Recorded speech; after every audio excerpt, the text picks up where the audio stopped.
ఉన్న బంగారాన్ని విడిపించి ఆ రోజు ఆన్లైన్ రేటుకే మేము కొంటాం. Sharma gold company. ఈ మధ్య వచ్చిన వార్తల్లో అతి ముఖ్యమైనది, బాధాకరమైంది ఒక ముఖ్యమైన వార్త ఏమిటంటే, టీటీడీ ప్రసాదాల్లో ఉపయోగించేటువంటి నెయ్యి, ఆవు నెయ్యి ఏదైతే ఉందో ఆ ఆవు నెయ్యి కల్తీ చేసింది.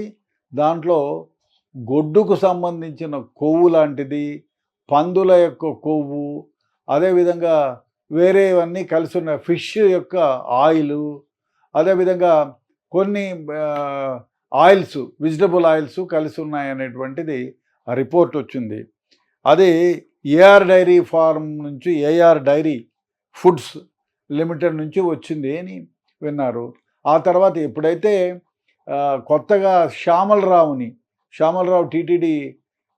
టీటీడీలో వేసిన తర్వాత, శ్యామలరావు ఈవోగా తీసుకున్న తర్వాత ముఖ్యంగా అన్ని తనిఖీ చేస్తూ ఆయన ప్రసాదాల దగ్గరికి వెళ్ళి ప్రసాదాల యొక్క నాణ్యతను డెఫినెట్గా పరిశీలించాలి అనే దృష్టితో ఆయన చూస్తే టీటీడీకి వాడే ఏమైతే ఆ లడ్డూలలో అతి పవిత్రంగా భావించే లడ్డూలలో కలియుగ దైవం వెంకటేశ్వర స్వామి, ప్రపంచంలో ఏకైక టెంపుల్, గొప్ప టెంపుల్, హిందువులకు అతి గొప్ప టెంపుల్ ఈ వెంకటేశ్వర స్వామి టెంపుల్. భారతదేశంలో ప్రసిద్ధిగాంచింది, ప్రపంచంలో ఒకటే ఉంది. ఇంతగా ఏమిటంటే వెంకటేశ్వర స్వామిని అందరూ వెలివేపు దైవంగా మొక్కుతారు. కలియుగంలో నడిచి వచ్చే దైవమని, కోర్కెలు తీర్చే దేవుడని, ఆపద్బాంధవుడని అనేక విధాలుగా ప్రతి ఒక్కళ్ళు మొక్కుతారు, నమ్ముతారు.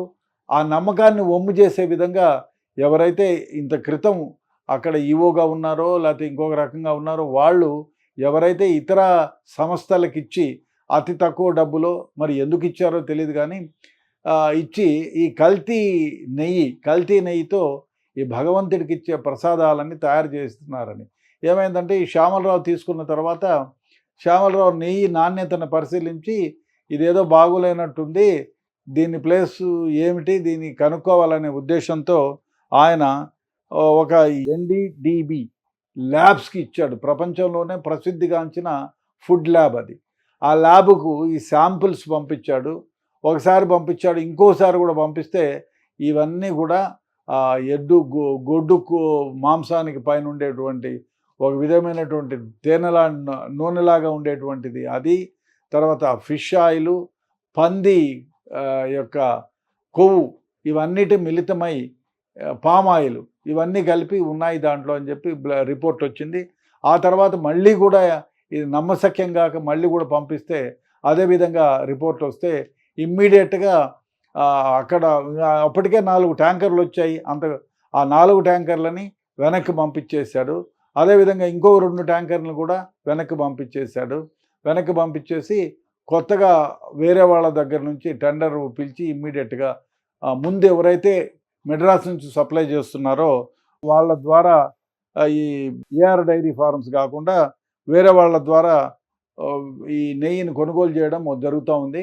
ఇంకా ఫ్రెష్గా మళ్ళీ టెండర్లు పిలవాల్సింది. ఏది ఏమైనా బాధాకరమైన విషయం ఏమిటంటే ప్రపంచవ్యాప్తంగా నిరసనలు జరుగుతున్నాయి. హిందువుల యొక్క మనోభావాల్ని చాలా విధంగా గాయపరిచినట్టే. ఎందుకంటే భగవంతుడికి అందరూ నమ్ముతాం, మనం అందరం కూడా విశ్వసిస్తాం, నమ్ముతాం. మీరు తిరుపతికి పోయి ఇచ్చినారా, నాకు ప్రసాదం ఇవ్వండి అంటారు. తిరుపతికి పోయారా, ప్రసాదం తెచ్చారా? ప్రతి ఒక్కళ్ళు అడిగే, తిరుపతి పోతే దేవుణ్ణి బాగా చూశారా, మొక్కుకున్నారా అని అడగరు. తిరుపతికి వెళ్ళారా, ప్రసాదాలు తెచ్చారా అని అడుగుతారు. అంటే తిరుపతి లడ్డు ప్రపంచవ్యాప్తంగా చాలా గౌరవిస్తారు, ఆదరిస్తారు. ఆ లడ్డు కోసం పడిగాపులు పడతారు. అందరూ ఎక్కడ పోయినా ఆశపడతారు, భగవంతుడు ప్రసాదం తింటే ఏదో మేలు జరుగుతుందని, అదొక సంతృప్తి. సో ఆ విధంగా కోరుకునేటువంటి ప్రజలు ఉన్న మన భారతదేశంలో ఆయనకు ప్రపంచవ్యాప్తంగా భక్తులు ఉన్నారు. అటువంటి దేవస్థానంలో ఇటువంటి అపచారం జరగడం చాలా బాధాకరమైన విషయం. అదేవిధంగా మనము దాంతో లాభాలు కోసం కాదు కదా, ప్రసాదాలు లాభాల కోసం కాదు. ప్రసాదము 10 మందికి పంచిపెట్టడానికి, 10 మందికి ఆరోగ్యాన్ని బాగు చేయడానికి ఇటువంటి కల్తీ నూనెలేసి ప్రజల ఆరోగ్యం జడగొడుతున్నారు, దేవుడి యొక్క పేరు జడగొడుతున్నారు, భక్తుల విశ్వాసాన్ని నాశనం చేస్తున్నారు. అచంచలమైన విశ్వాసం ఉంటుంది వెంకటేశ్వర స్వామి అంటే. ఆంధ్రప్రదేశ్లో ఉన్న ప్రతి ఒక్కళ్ళు, తెలంగాణ కానివ్వండి, ఆంధ్రప్రదేశ్ కానివ్వండి, కర్ణాటక కానివ్వండి, మహారాష్ట్ర కానివ్వండి, ఎక్కడైనా ఆయన కోసం ఎక్కడెక్కడి నుంచో, మెడ్రాస్ నుంచి, బాంబే నుంచి, బెంగళూరు నుంచి, అనునిత్యం మెడ్రాస్ నుంచి అయితే 500 కిలోమీటర్లు నడిచి వస్తూ ఉంటారు, 1000 కిలోమీటర్లు నడిచి వస్తూ ఉంటారు. అనునిత్యం, ఒక్కరోజు కాదు, ఒకరు వేళ లేదు, ఈ 3 నెలలు అని కాదు, ప్రతి నిత్యం లక్షల కొద్దీ జనాలు వస్తారు. అంతో గొప్పగా పొగుడుకుంటూ, మా భగవంతుడు, మా దేవుణ్ణి ఒక్కసారి కళ్ళారా చూస్తే చాలని, ఆ ప్రసాదం దక్కితే చాలని, ఒక్క లడ్డిస్తే చాలని, కుటుంబంలో 10 మంది పోయినా ఒక లడ్డిస్తే చాలని గొప్పగా అనుకునేటువంటి ఇటువంటి లడ్డూ ప్రసాదాన్ని కల్తీ చేసి, కల్తీ నూనెలతో ప్రజల ఆరోగ్యాన్ని చెడగొట్టడం ఒకటి, రెండోది వచ్చేసింది మత విశ్వాసాన్ని చెదరగొట్టడం ఒకటి. దీన్ని నిజంగానే బాధాకరమైన విషయం. దీన్ని ఎట్టి పరిస్థితుల్లోనూ క్షుణ్ణంగా ఎంక్వైరీ చేయాలి, ఇన్వెస్టిగేట్ చేయాలి. ఎవరైతే దోషులు ఉన్నారో వాళ్ళను కఠినంగా శిక్షించాలి. అదే కాదు, ఇక్కడ ల్యాబ్ లేదు, అదొక సొట్టుగా చెప్తున్నారు, ఇక్కడ ల్యాబ్ లేదని. ఒక ల్యాబ్ కోటి కాకపోతే 10 కోట్లైనా పెట్టి ఒక ల్యాబ్ను పెట్టండి. ఎందుకంటే లక్షల మంది భక్తులు అక్కడ వస్తారు, వాళ్ళ భోజనాలు కూడా పెడతారు. టీటీడీలకు వచ్చే ప్రతి వస్తువును తనిఖీ చేయించండి, టెండర్లు పిలవండి, ఆ టెండర్లు కూడా బహిర్గతం చేయండి. ఇప్పుడు పబ్లిక్ ఆక్షన్ లాగా పెట్టండి, ఆ టెండర్లని లైవ్ టెలికాస్ట్లో పెట్టండి. అదేవిధంగా వాళ్ళు పంపించే నెయ్యి ఒక ల్యాబ్ కాకపోతే 10 ల్యాబ్లకు పంపించండి.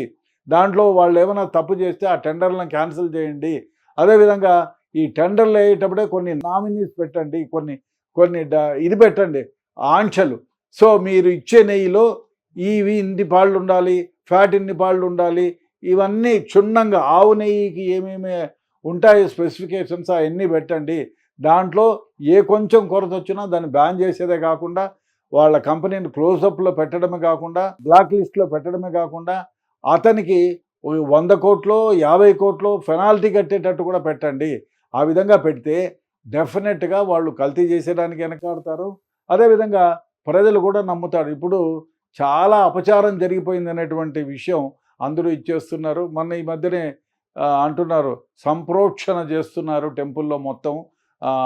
ఏదేదో అమ్మవారి వెంకటేశ్వర స్వామి వంటశాల అయితే ఏదైతే ఉందో, స్వామివారికి ప్రసాదాలు కొన్ని రకాల వందల పదుల సంఖ్యలో రకాల తయారు చేస్తారు. ప్రతి దాంట్లో కూడా నెయ్యినే వాడతారు, స్వచ్ఛమైన నెయ్యి వాడతారు. అదేవిధంగా ఆయన దగ్గరికి వచ్చేటువంటి ఏవైతే మొత్తం ఇప్పుడు నెయ్యితో పాటు లడ్డూల్లో వాడే ప్రతి పిండి, శనగపిండి దగ్గర నుంచి ప్రతి ఒక్కటి కూడా ల్యాబ్లో పంపించి టెస్టులు చేసుకోవాలా. 10 రూపాయలు ఎక్కువైనా పర్వాలా, లడ్డీ పిరం చేయండి పర్వాలా, కానీ మంచి నెయ్యిని వాడండి, మంచి వస్తువుల్ని వాడండి. ఎవరైతే ఇటువంటి దానిలో కల్తీ చేస్తారో దానికి ఏమాత్రం వెనకాడకుండా వాళ్ళని బ్లాక్ లిస్ట్లో పెట్టాలా, ఇన్వెస్టిగేట్ చేయాలా. దీనికి కారణభూతులైనటువంటి ఎవరైనా, ఎంత పెద్దవాడైనా ఎంత చిన్నవాడైనా, వాళ్ళని శిక్షించాల్సినటువంటిదే, ఎట్టి పరిస్థితుల్లోనూ శిక్షించాలి. ఎందుకంటే ఇంత వేల కోట్ల మంది మనోభావాలతో ఆడుకోవడం తప్పు.